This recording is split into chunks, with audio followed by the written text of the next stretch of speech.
Lecture 9. Making the cosmic forces your own. John 4:13-14. Anyone who drinks this water will be thirsty again. But anyone who drinks the water that I shall give him will never thirst any more. The water I shall give him will turn into a spring of living water, welling up to life eternal. It is a living water, the living water of life. Now we know perfectly well that life existed before it created the body, and life alone is consciousness, and consciousness alone is life. And the consciousness that existed before it created the body exists in the body now and will exist after the body is dissolved into the substance out of which it was created. We all know the term, "No, you're not, I am the Father, and the Father is in me." And the terms, "I am the life." But it's difficult to explain these things to most people because they do not understand them. They accept them as something external to themselves. They accept them as an idea. They accept them because they read them in the Bible and they think the Bible is holy. And the Bible being holy couldn't be wrong. But that is a fallacy, because you can never read eternal life out of the Bible. You will realize the Bible is paper and printer's ink. The majority of people do not know that the Bible is written by men. Therefore, they make the Bible holy. The only holiness that's in the Bible is the truth that can be revealed from the Bible. But you cannot take out of the Bible that which you haven't got. Therefore, it's what you have got yourself that you take out of the Bible. The majority of people only take out of the Bible their own conditioning because they take their conditioning to it. There is no such thing as any material thing holy. The only holiness is the livingness and the life within oneself. And when you begin to realize that, you will see that there is nothing holy except God, that livingness that's in mankind. The trouble is, then we were caught up in our beliefs, in our ideas. And because we do so, we have lost reality. We have lost that that is real. I am the life. An idea, if I am the life, is of no value to you. It becomes an idea in the mind. What's in the mind is not true. It's not real. It is only when you know what the mind is made up of, and you see it all clearly, then there comes the realization that which is beyond the mind, that which has created the body and the mind, that created the soul and body of man, existed before it was created, and will exist after it is dissolved away into nothingness, into the substance out of which it was created. When we understand that material things are made out of a combination of ether and thought, that the world we live in is not separated from our thoughts, but we live amongst our thoughts, emotions, we can see clearly that denying the things that are harmful does not alter them. Only by understanding the cause can we free ourselves. We have been told that nervous conditions exist because we do not control the mind. But in our endeavor to control the mind, we are not understanding. We are merely holding the mind in subjection, which brings suppression, which is the cause of nervousness through fear. So we say, unless you control the mind, you will have your nervous conditions. That's a fallacy. It's a stupid fallacy, because those people who advocate these things know nothing at all about it. If you're holding your thoughts in subjection and trying to implant another one in its place, you think you have got rid of your original thought, the thought which troubled you, but you have not. You haven't got rid of it by planting another one in its place. You can only get rid of it by understanding it and how it comes about. Therefore, it itself disappears because it has no longer any power. But if you suppress a thought, You suppress it because it troubles you. And if it troubles you, then it has power over you. But if you then see that it has no power at all except your own creation, then it falls away. The trouble is that most nervous conditions are brought about by trying to control your thoughts. Fear comes through not understanding the cause of our thought reaction. Is it not so that you try to control your mind because you're afraid of what your thoughts will produce? I remember a person came to me and they were afraid to think. Afraid to think because they believed that whatever they thought would be produced upon them, and they were afraid to think. What a dreadful state of affairs going around in this state. But they accepted that from a teacher who thought he knew. The trouble is that he didn't know anything at all. He didn't know that thoughts were nothing more than the expression of your own memories, your own conditioning, your beliefs, what you absorb from others. You can only think about that which you know. You can't think about that which you do not know.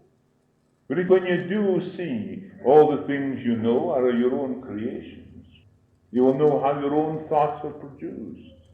What is required is an understanding and pliable mind so that there will be an immediate discernment of right values. So you will see exactly what your thoughts are and what value they are.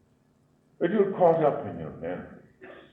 You're caught up in your hates, your likes, your dislikes, your beliefs, your imitations. You're conditioned by them, and your thoughts will be according to your conditioning, will they not? Of course they will. Think now within yourselves, and you will see that your thoughts are built upon your conditioning. If you're conditioning by a society, conditioning by a religion, conditioned by any particular political idea, you're conditioning by the family, you're conditioned by this and conditioned by that, your thoughts will be in accordance to your conditioning. Now, when a thought rises then into your consciousness, into the physical consciousness, you become afraid of it. You think it is foreign to your nature. You couldn't think such a thing. But you not only thought it, you created it in your own mind. Why, in your anger and your hates and all the rest of the things, you could have stuck a knife into that particular person. You could have murdered that person. Yet when any thought rises to the surface with that sort of idea, oh, it couldn't be yours. Oh, no, it would be impossible to be yours. Therefore, you try to banish it because you're afraid of it, what it would produce. But if you discern it clearly, then you will see it can't produce anything because you know it's your own creation and you extract the power from it. It has no power at all. I remember when that person came to me, afraid to think because she thought that our very thoughts would produce what she was thinking. Fear. Fear of our own thoughts. Fear of our own creations. Controlling the mind is an unnecessary effort which brings fear and limitation, because the mind is dominated by an idea of an escape from your conditioning, which you fear. Think in your own mind the very things that you do fear. I had a friend once, his name was John Brennan. He was an Irishman. But a wonderful chap, very kind-hearted fellow, the very best you could ever meet. So I was out to dinner with him one night, it was a Friday. And we had finished dinner with champagne and all the rest of it, and drinks and whiskey and so forth, and he was quite happy. Well, of course we had chicken. When the dinner was over, he said to me, "Mac," he says, "what day is it?" I said, "It's Friday." His face went as white as death because it was Friday and he had eaten a bit of chicken. How he had conditioned himself. And I said, "Good God, Jack," I said, "it won't hurt you, a bit of chicken." I said, "What are you frightened about? It's Friday." So when I began to try to get him out of his terrible fear, of course, before he knew where he was in the laboratory vomiting. He was sick as a dog. This is what fear produced. He was conditioned by the belief that to eat the chicken on Friday was a terrible sin. It was a sin for some person, but not a sin for another. So it couldn't be a sin. Therefore, you see, he was conditioned by his belief. There are many people who are conditioned by many beliefs. But unless you see how you're conditioned, you're caught up in your belief, and you have the fear. Because conditioning brings fear. What happens is when an idea comes into your mind, you want to brush it aside so as to escape from its influence. But how can you escape from its influence when it remains because it is not understood? When your thought is not understood or dealt with, without fear, without condemnation, you try to focus your attention upon a particular idea in opposition to your conditioning, thereby creating a conflict which is more harmful. You will see now that you are not thinking. You are caught up in a useless struggle which can never be created. This deadly thing, you put your head in your hand and you struggle and you squeeze yourself and you fear in such a way and your blood curdles. You go to bed weeping. The whole story is conditioned. But unless you see it, you're caught up in it. And it is to be wide awake. As I said again, there is nothing holy in the world except that which is true, that which is life itself, that which is beyond mind. Anything in the mind is not holy. What you read is not holy. The only thing that's holy is that which is beyond the mind. And when you discern everything that's in the mind, then you reach that which is truly holy and whole. Because to be holy, it must be whole and complete in itself. There can be no division in holiness. In wholeness there is no division. To be holy then, you must be undivided. There must be a realization of that livingness that is common in every individual. And in that livingness, which is in you and me, is the only reality. That is the holiness. That is God. Therefore, you think you're caught up in your thought. But if you do not know your thought and understand your thought, you're still caught up in your thought, are you not? But when you begin to consciously realize what your thoughts are, there is awareness comes that is not of the mind. An awareness comes that is consciousness. An awareness that belongs to consciousness only. And this consciousness, you try to fathom it, but you cannot. When you try to find out what it is, it's an impossibility, because consciousness will always be looking at something external to itself. It cannot turn upon itself and know what it is. Therefore, it is the unknowable. It is that which existed before the body was created, and will exist after the body is dissolved into the substance out of which it was created. Consciousness alone, then, is life. Because life alone is consciousness. They're synonymous. It is this awareness that makes you different from every living thing that exists on earth. It's the angelic power that existed in the beginning. It's the Word that was made flesh. When your thought is not understood or dealt with, without fear, without condemnation, to try to focus your attention on a particular idea in opposition to your condition, thereby creating a conflict which is more harmful. You will see now that you are not thinking. You are caught up in a useless struggle which can never be created. When ideas come into your mind, you should know them for what they are. Then you will not fight them or struggle with them. You look at them and discern their value. This is the true function of the mind. And with this function developed, there is no struggle, no fear, no limitation. Therefore, no effort to hide away something that does not suit you. Realize that you and your thoughts are one. When you try to separate your thoughts from yourself, and you say that they are different, there is the mistake. But the self is nothing more than your memories, your experiences, your beliefs, your conditioning. That is the self. But reality is not conditioned. It is only when you see what the self is with all its condition that you arrive at reality, arrive at that it is not conditioned, that your consciousness is then free. There's a freedom comes. Then you begin to know there is no fear, but there is creativeness. A consciousness that is creative. It is something that when you create, you are conscious of it. There is no opposite to it. There is nothing in your mind that is opposing it, because you have seen already what the mind is made up of. Consciousness creates. It is God behind all His creation. Divine mind and divine ideas we do not create. We only create our own, which are conditions.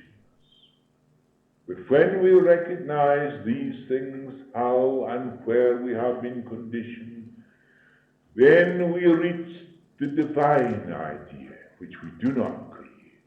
But that is our livingness.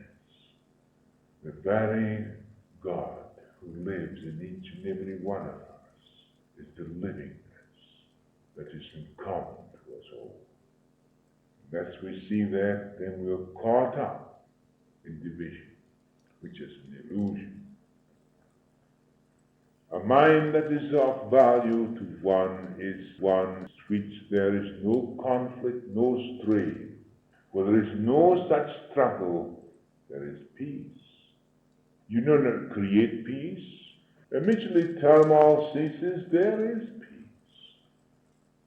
Mental alertness through understanding our thoughts, our mental activity should be cultivated in our everyday life, not merely at specific times for analysis, but to be aware always in the present. Then you will know what is happening.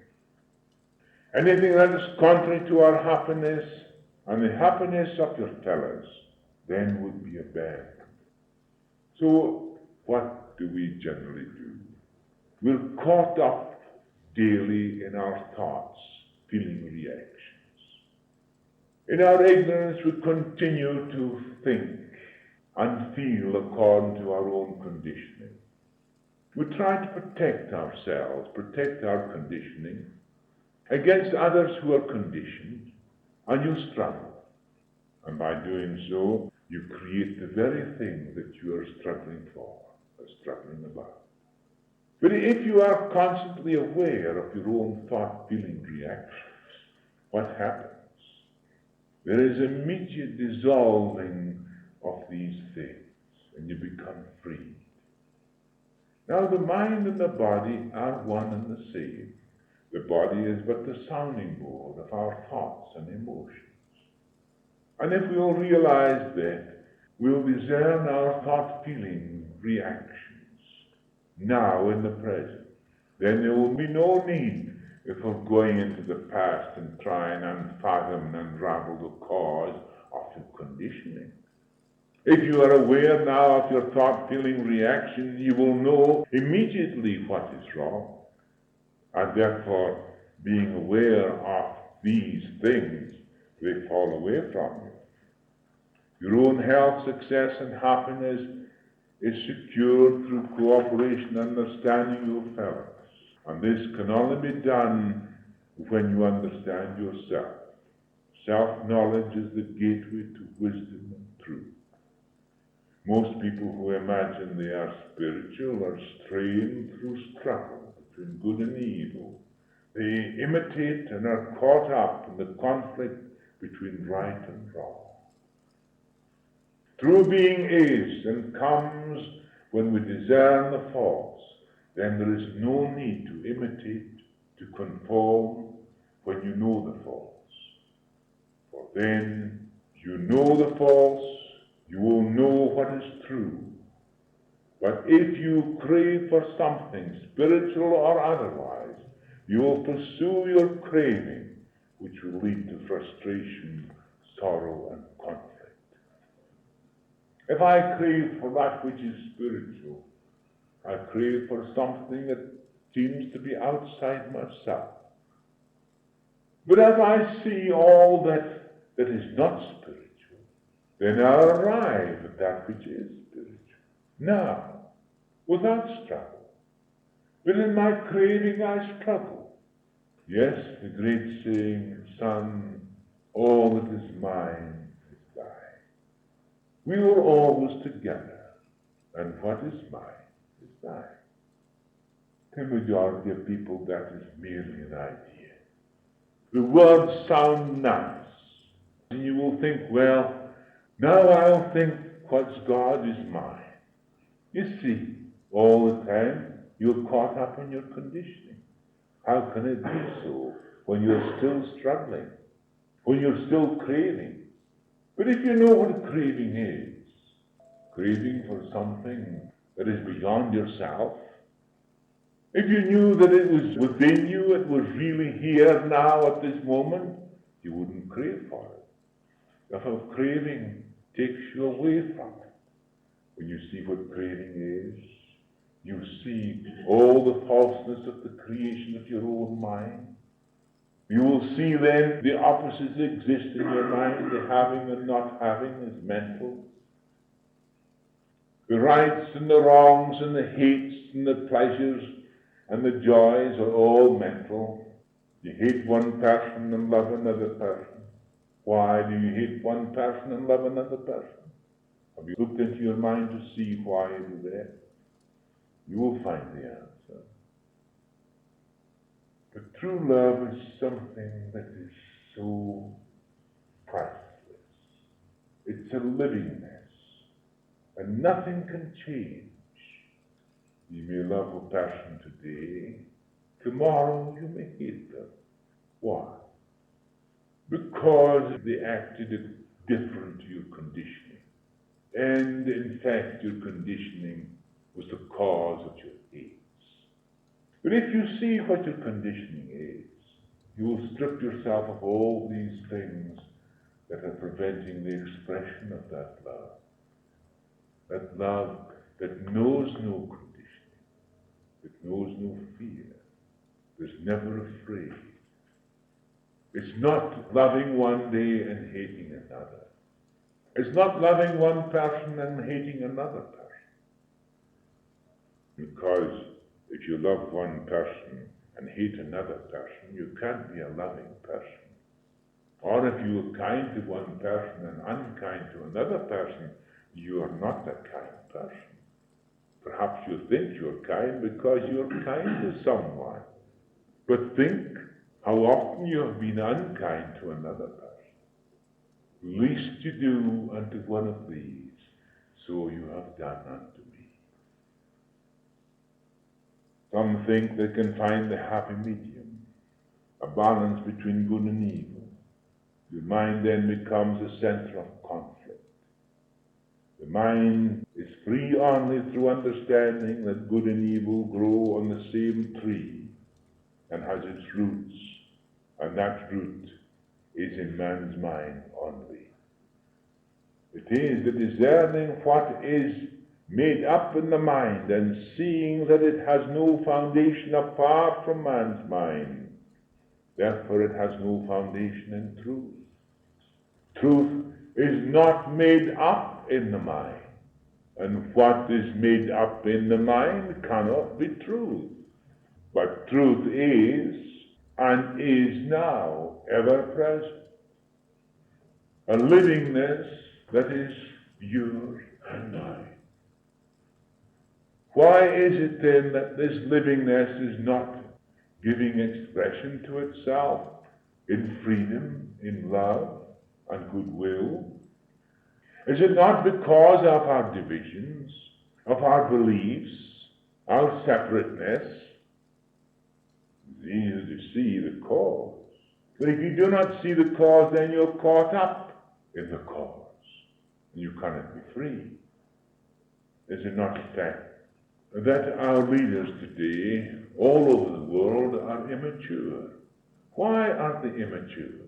Because they have not yet seen the cause of the misery existing in the world today. That's why they are immature. They've tried to settle things on the same plane. You try to settle the material suffering on a physical plane. What do? We bomb people. We destroy a town. We kill them one after another. We take all their food and burn everything they've got. And then we think that we can satisfy them by giving them other food and clothes. What a fallacy. Do you think that the mind can do it? The mind can't do it either, because the mind will be caught up in separation. The mind is still caught up in destruction, still caught up in fear, still caught up in the desire for security. And this desire for security causes you to do all these various things, and there is no security external to yourselves. There is none. The only security is in the love of God, in that livingness that is common with every one of us. That is the only security we have. We have no other. Truth knows nothing of good and evil, past or future. Truth is the living expression of life itself, every moment, moment to moment, in which there is no separation, no death, being eternal. In this ecstasy, there is infinite love and wisdom. Your actions will then be in accordance with your living in the present, always. And the rewards for such action are phenomenal. Jesus said clearly, it is out from the heart of man that evil comes. And when we look into the heart of man, we will see what is in his heart. And what is in the inner will be expressed in the outer. If his inner is fed with selfishness, if his inner is fed with separateness, with beliefs that are antagonistic to other beliefs, with nationalities that are antagonistic to other nationalities, with ideals that are antagonistic to other ideals, you will see clearly then the cause of your trouble. It comes from the heart of man that is conditioned. With this serenity there is joy of living. There is no need to control or analysis, because you are aware every moment. Thus you free yourself from all the virtues you think you should have or not have, which fills you with conflict, frustration, and fear. The person who tries to be virtuous is always antagonistic to others. Virtue comes through understanding yourselves and finding out that which is really true. When you are free from all that bundle of virtues, then there is no fear, no opposites. There is just love and wisdom, and in reality, that is all there is to be truly creative, love and wisdom. All other things are passed away. Your so-called virtues are a hindrance to the expression of the Christ consciousness. As long as you are caught up in false values of right and wrong, east and west, then there can be no realization of the one life in which there is no division, no time, no distinction, no opposites. When you grasp the true meaning of this, then your action will be pure action, in accordance with your realization of the one, and the one only. Then there is no reaction. When a person lives amongst you, there is always a tendency to react. There is always a tendency to despise. There's all the tendency to criticize. But when that person leaves this earth, that criticism and all the rest of it dies away. But yet that person is still alive. There is no difference 5 minutes after you're dead and 5 minutes before you are dead. You still contain your own conditioning in your mind. There's nothing such time as you pass from this earth plane still conditioned. You will still be conditioned when you leave it because it's in your mind. You take your mind with you. Don't think that you want to free yourself immediately after you leave the physical body. By no means.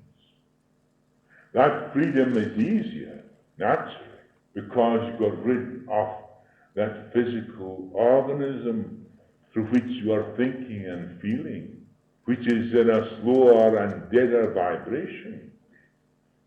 There is an expansion of consciousness when there is a release from the physical. But unless you know that release while you are in the physical, you don't know anything. And until such time as the mind is completely freed from all its stupidity, all its self-creations, knowing what it created itself is not the truth. Today there is a so-called spiritual revival, but those people are still as ignorant as they were before the revival, and they'll just be as ignorant after the revival is over. It makes no difference to the individual. In matter of fact, it can make no difference at all. It only makes them more bigoted and narrow. But true revival is the individual beginning to understand themselves, so they can see why they're antagonistic to others, why they hate others, why they kill others, why they despise others, why they criticize others, why they are hateful to this and hateful to that, why and how they are conditioned. That is true revival. Then they will reach the Christ, the true Christ, the living Christ, not a Christ that exists in your mind as an idea, but a living Christ that is in every soul. That living Christ was expressed by Jesus, the man who realized it. Christ is the Spirit of God manifesting in man. The Word that was in the beginning. That Word was God. And God was that Word. And the Word was made flesh. If you are continually occupied with the self, where there is attraction, repulsion, continual struggle, then the life that is free cannot be realized. You put yourself in a cage which separates you from others, and there is no relationship which brings true happiness. How are you going to understand yourself? The easiest way to understand yourself is through your relationship to others. How you react to another person. What do? Do you treat them as a piece of furniture? Do you kick them about? Do you despise them? Do you use them for your own ends? There can be no relationship. But only true relationship comes when you see all these things that are preventing the true relationship between one another. That relationship is love. Love your neighbor as yourself. It is a true fact that your thought is limited by the lack of understanding of your true being now. To understand that which is limitless, unconditioned, your mind must not be burdened by the thoughts of itself. When your mind is burdened with the conflict of ethics, you cannot realize the truth of your being.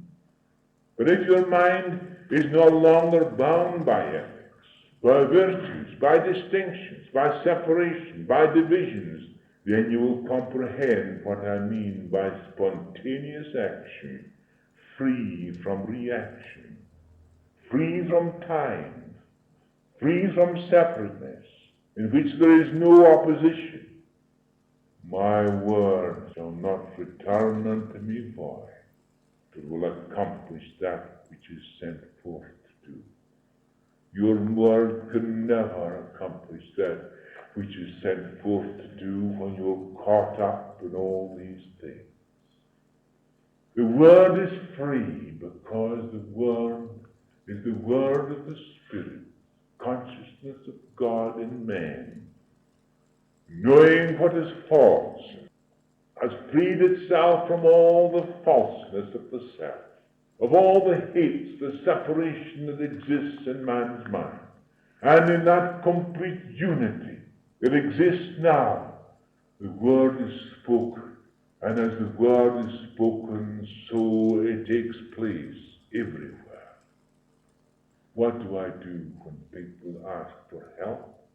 Do I go to pray to a God somewhere that's outside myself? Oh, please, God, send help to so-and-so. That would be a stupid thing to do, but that's the majority of people. They're talking to a God that they have created in their mind, in some distant part, and they shout aloud, oh, please, God, do this and do that. What do I do? What does the Master do? He said, at this very hour, your servant is whole. Why? Because he was conscious in reality, that reality that exists everywhere, and there is nowhere where it is not. In your physical plane, you have a broadcasting station. Messages are sent out into the ether. The ether becomes magnetized everywhere, all over the earth, right to far in the stratosphere, right the way down in the bowels of the earth, right across everywhere. The whole of the ether is magnetized. The ether that penetrates through this table, the ether that penetrates through these walls, the ether that's everywhere is all magnetized with that vibration. And everybody can hear it at the same time all over the world in the very moment. There's no space. The person who really knows his true self exists in the Spirit, in which there is no space. And his very thought becomes spiritual and exists in whatever he says the Father does for him. That is the Father. The Father exists in his own perfectness. And in that perfectness, there is no evil, there is no sickness, there is no death. And in that state of consciousness, the word is spoken, and every portion of the earth and even the whole universe is responding to it. Yes, the stars exist. Many thousands of light years distance from us is experiencing the thought of the truly spiritual man, because there is no separation anywhere, and there is no death. There is just life, infinite life, in which there is no division, no separation. I wish the whole world could know it, could understand it. Then you would not be caught up in the revivals of any religion, towards some other kind of religion. When I was in India, I saw these revivals. I saw people being trampled to death. Hundreds of them trampled to death. Because those people were encouraged through their emotions to rush to a particular shrine. And in the rushing to the shrine, they trampled those who were also rushing to the shrine. The thing that makes me see how wonderful it is when the man who was struggling towards the pool, the healing pool, and Jesus came along and he said, what is it thou want? He said, they're all rushing to the pool to be healed. He says, but I can't reach there. But Jesus said, you don't have to enter the pool. The life is here. And if you believe now, you shall be healed. At that very moment, the man saw, and he was healed. Oh, I wish that the world would know the truth that would set it free. But how difficult it is to release people from their condition. You'll find it difficult when you talk to one who is really conditioned. And if you have been conditioned yourself, you will see how stupid you were. Look back and see. In reality, there is only the present. In man's mind is the past and the future. Therefore, to understand, we can only do so in the present and not in the past or the future. Therefore, this understanding cannot be postponed. Only when we free ourselves from false values shall we be enlightened. This requires discernment in the present of our motives, thoughts, reactions, which are of the mind. Then we will readily see that ignorance is not the absence of learning, but the confusion and conflict of values. You are confused, wondering what is right and wrong. Are you continue caught up in this conflict? Are you an imitator trying to mold your life after a pattern? Have you created an image of what you think reality should be, and you are carefully fashioning yourself after it, and thereby losing the substance of reality? If you imitate, by what means can you realize the enduring happiness of the ever-present life? Life is ever-present. Life is not separation, but is unbounded unity. You cannot understand this when the mind is occupied with distinction, division, separation. Only by seeing the false can we realize the truth. Perhaps you will say, it is difficult, because in my daily life I see division everywhere. In my daily life I see this and I see that everywhere. But the fact is, if you see it and you understand it, you will no longer be caught up in it. Even if it does exist, it has no reality. Is it not so? Only when you are ignorantly poor that you set up an authority to unworship it. You want to lean on someone because you are unequal to the task. You want to shelter in the comfort of an idea. This is not reality. It is but an illusion. Life is real. Life is the only reality. It is complete in itself, expressing itself freely. When the individual self becomes nothing, then reality can express itself. You can never know what it is, but you will know that it is real, and your mind will no longer be agitated by the worship of virtues, the horror of sin, nor will you follow the narrow path of ethics which prevents your understanding. God is not sinful. When we reach that reality, we will see it exists in the mind of man only, through his own divisions, his separations, his hates, his angers.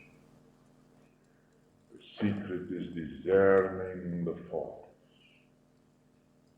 When you mold yourself after a pattern, there is fear. Without fear, you must know yourself to be, understanding your vanities, jealousies, envies, cravings, longings, hopes, regrets, and fears. Fear disappears when you seek understanding free from the illusion of time.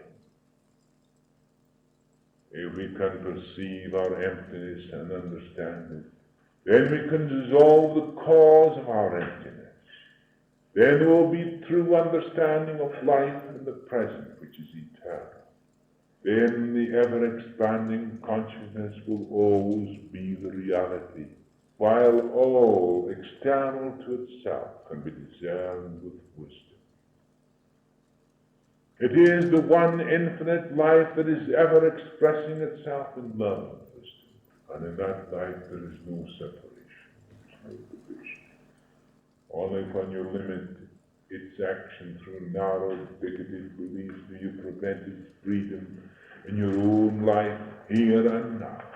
This separation in the mind of man is surely coming to an end.